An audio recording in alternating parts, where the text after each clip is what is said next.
Hi అండి. Welcome back to our channel. ఈరోజు వీడియోలో అయితే చెస్ట్ ఎక్కువ, నడుము తక్కువ ఉన్న వాళ్ళకి ఫ్రంట్ పైకి లెగకుండా అలాగే కిందికి జారిపోయినట్టు కాకుండా నీట్‌గా ఉండాలంటే ఫ్రంట్ పార్ట్ ఎలా కట్ చేసుకోవాలనేది ఈ వీడియోలో అయితే చూద్దామండి. చాలా మందికి ఈ ప్రాబ్లమ్ ఉంటుందండి. బ్లౌజ్ వేసుకున్న తర్వాత కొంచెం చేతులు పైకెత్తితే బ్లౌజ్ ఫ్రంట్ సైడ్ అనేది పైకి లేస్తుందనమాట. అలా రాకుండా ఎలా కట్ చేసుకోవాలి ఫ్రంట్ పార్ట్ అనేది క్లియర్‌గా ఈ వీడియో చూస్తే మీకు అర్థమైపోతుంది. అంతకంటే ముందు వీడియోనైతే ఒక లైక్ చేసి వీడియోనైతే కంటిన్యూ చేయండి. అలాగే మన ఛానల్‌లో టైలరింగ్‌కి సంబంధించి మంచి వీడియోస్ అయితే అప్‌లోడ్ చేశామండి. క్లియర్‌గా అందరికీ అర్థమయ్యే విధంగా అయితే కటింగ్ ఇంకా స్టిచ్చింగ్ వీడియోస్ అయితే చాలా ఉన్నాయి. ఒకసారి చూసి మీకు నచ్చినట్లయితే ఛానల్‌ని సబ్స్క్రైబ్ చేసుకోండి. ఇప్పుడు కటింగ్ ఎలా చేసుకోవాలో చూద్దాము. ఫస్ట్ అయితే ఇక్కడ బ్యాక్ పార్ట్ అయితే కట్ చేసి రెడీగా పెట్టేసానండి. ఇప్పుడు ఫ్రంట్ పార్ట్ మాత్రమే నేను కటింగ్ అయితే చూపిస్తున్నాను. ఆల్రెడీ కట్ చేసుకున్న ఈ బ్యాక్ పార్ట్‌ని ఫ్రంట్ పార్ట్ కోసం ఇలా ఫుల్ క్రాస్‌లో అయితే ఏసుకోవాలండి. చెస్ట్ ఎక్కువ ఉన్నోళ్ళకి ఫుల్ క్రాస్‌లో ఏస్తే ఫ్రంట్ అనేది సాగుతుందనమాట. ఇలా బ్యాక్‌లో వేసుకొని షోల్డర్ దగ్గర స్ట్రెయిట్‌గా ఒక లైన్ డ్రా చేసుకోండి. అలాగే ఈ బ్యాక్ నెక్ ఎలాగైతే కూడా స్ట్రెయిట్‌గా ఒక లైన్ డ్రా చేసుకోండి. మొత్తం అలాగే లైన్ డ్రా చేసుకోండి. ఓకేనా? ఇలా లైన్ డ్రా చేసిన తర్వాత ఇక్కడ ఆర్మ్ రౌండ్ దగ్గర చెస్ట్ లూజ్ కొలుచుకుంటాం కదా! అక్కడ ఒక మార్కింగ్ చేసుకోవాలి. అలాగే షోల్డర్ పట్టీ విడ్త్ కూడా మార్కింగ్ చేసుకోవాలి. ఇలా మార్కింగ్ చేసుకున్న తర్వాత ఈ బ్యాక్ పార్ట్ నడుము కింది దగ్గర నుంచి 2 ఇంచుల పైకి మార్కింగ్ చేసుకోండి. ఇక్కడ నేను చూపిస్తున్న బ్లౌజ్ సైజ్ వచ్చేసి 29 ఇంచుల నడుము, 36 ఇంచుల చెస్ట్ అండి. ఇలా మార్కింగ్ చేసుకున్న తర్వాత 1/2 ఇంచు షోల్డర్ దగ్గర ఖర్చు కోసం వదిలేసి నెక్ రౌండ్ అయితే ఇలా డ్రా చేసుకోవాలి. ఫ్రంట్ నెక్ రౌండ్‌ని సమానంగా ఒక మార్కింగ్ చేసుకోండి. నెక్ రౌండ్ తీసుకున్న తర్వాత నెక్ రౌండ్ ఎక్కడి వరకు అయితే ఉందో అక్కడికి సమానంగా మార్కింగ్ చేసుకొని ఇక్కడ స్ట్రెయిట్‌గా ఒక లైన్ డ్రా చేసుకోండి. ఇప్పుడు నెక్ డౌన్ మార్కింగ్ చేసాం కదా! అక్కడి నుంచి హుక్స్ పట్టీని ఇలా చూసుకొని మనకి క్రాస్ బెల్ట్ జాయింట్ ఎక్కడి వరకు ఉంటుందో అక్కడికి ఒక మార్కింగ్ చేసుకోండి. అలాగే ఒక 3/4 ఇంచు కిందికి మార్కింగ్ చేసుకోండి. ఈ 3/4 ఇంచు మనకి ఫ్రంట్ డాట్ కోసం అలాగే ఫ్రంట్ క్రాస్ బెల్ట్ జాయింట్ చేస్తాం కదా! ఆ ఖర్చు కోసం సరిపోతుంది. ఇప్పుడు బ్లౌజ్ ఫ్రంట్ పార్ట్‌ని సెంటర్‌కి ఇలా ఫోల్డ్ చేసేసి పైన ఒక 1/2 ఇంచు ఖర్చుకు వదిలేసి ఇక్కడ చూపిస్తున్నట్లు ఇలా మార్కింగ్ చేసుకోండి. ఫ్రంట్‌ని మరీ లాగేయకుండా ఇలా మార్కింగ్ చేసుకోండి. ఇప్పుడు బ్యాక్ పైన మార్కింగ్ పడింది కదా! దీన్ని సమానంగా కిందికి మార్కింగ్ చేసుకోండి. ఇలా మార్కింగ్ చేసుకున్న తర్వాత స్కేల్‌తోని మనము స్ట్రెయిట్‌గా ఒక లైన్ డ్రా చేసుకోవాలి. కింద ఇప్పుడు ఫ్రంట్ లెంగ్త్‌ని కొలిచాం కదా! ఆ లెంగ్త్ ఇలా ఒక మార్కింగ్ చేసుకోండి. ఇలా మార్కింగ్ చేసిన తర్వాత ఇప్పుడు ఇలా లైన్ డ్రా చేసిన తర్వాత ఇక్కడ ఫ్రంట్ నెక్ డౌన్ తీసుకున్నాం కదా! ఈ మార్కింగ్ దగ్గర నుంచి కింది మార్కింగ్ వరకు క్రాస్‌గా ఒక 1/2 ఇంచు మార్కింగ్ చేసుకోవాలి.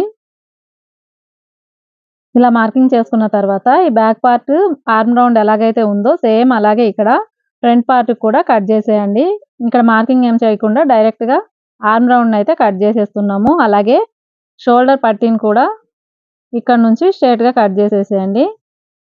బ్యాక్‌ని తీయకుండా బ్యాక్ పార్ట్ ఎలాగుందో సేమ్ దాని పక్క నుంచి కట్ చేసేసాం మనకి. హెచ్చు తగ్గులైతే రావు షోల్డర్ జాయింట్ చేసేటప్పుడు.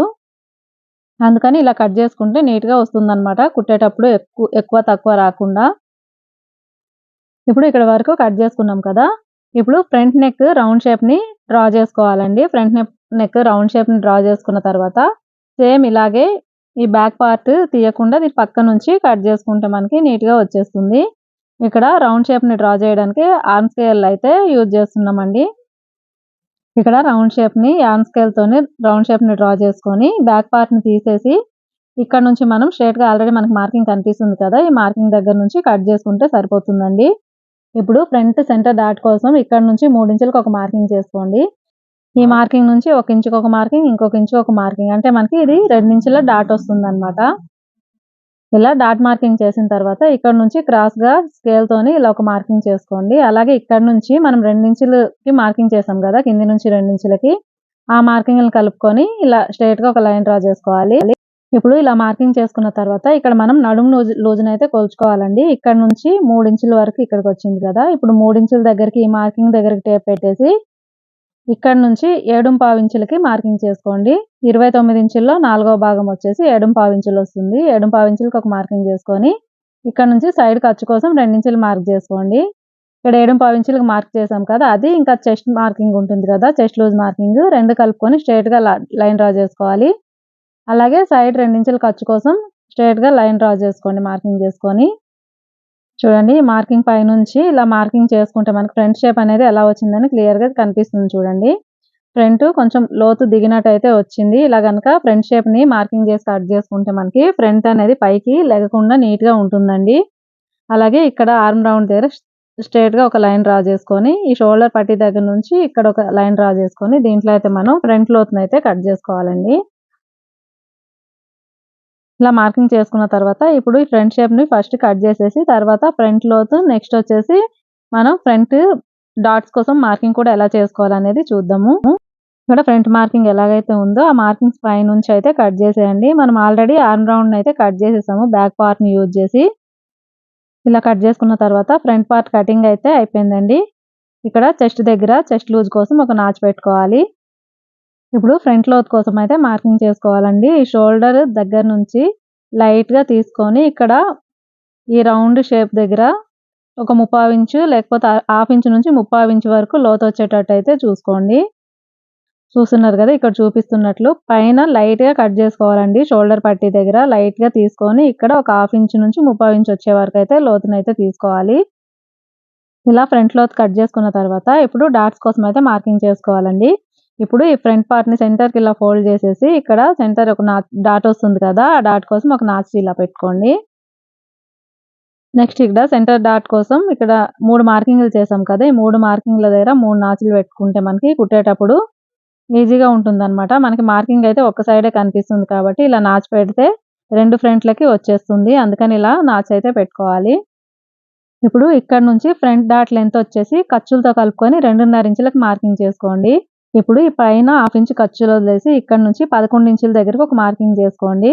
ఇక్కడ ఈ కింద నుంచి చూస్తే 2.5 ఇంచులకి వస్తుంది మార్కింగ్ అన్నమాట. ఇది సెంటర్ డాట్ లెంత్ మార్కింగ్ అన్నమాట. ఇప్పుడు ఈ క్రాస్‌లో ఇక్కడ నుంచి 3.5 ఇంచులకు ఒక మార్కింగ్ చేసుకోండి. 3 డాట్ల కోసం అయితే మార్కింగ్ అయితే ఇలా చేసుకోవాలండి. ఇలా మార్కింగ్ చేసినట్లయితే మనకి ఫ్రంట్ షేప్ అనేది నీట్‌గా వస్తుంది. చెస్ట్ ఎక్కువ ఉన్నా సరే మరి ఒత్తేసినట్టు కాకుండా ఫ్రంట్ షేప్ అయితే చాలా బాగా వస్తుందన్నమాట. ఇలా మార్కింగ్ చేసుకున్న తర్వాత ఈ మార్కింగ్స్ అన్ని కలుపుకొని ఇలా లైన్ డ్రా చేసుకోండి. ఇలా మార్కింగ్ చేసుకున్న తర్వాత మార్కింగ్ వీల్‌తోని ఈ మార్కింగ్స్ పైన రబ్ చేసినట్లయితే మనకి ఇంకొక సైడ్ కూడా మార్కింగ్ పడుతుందండి.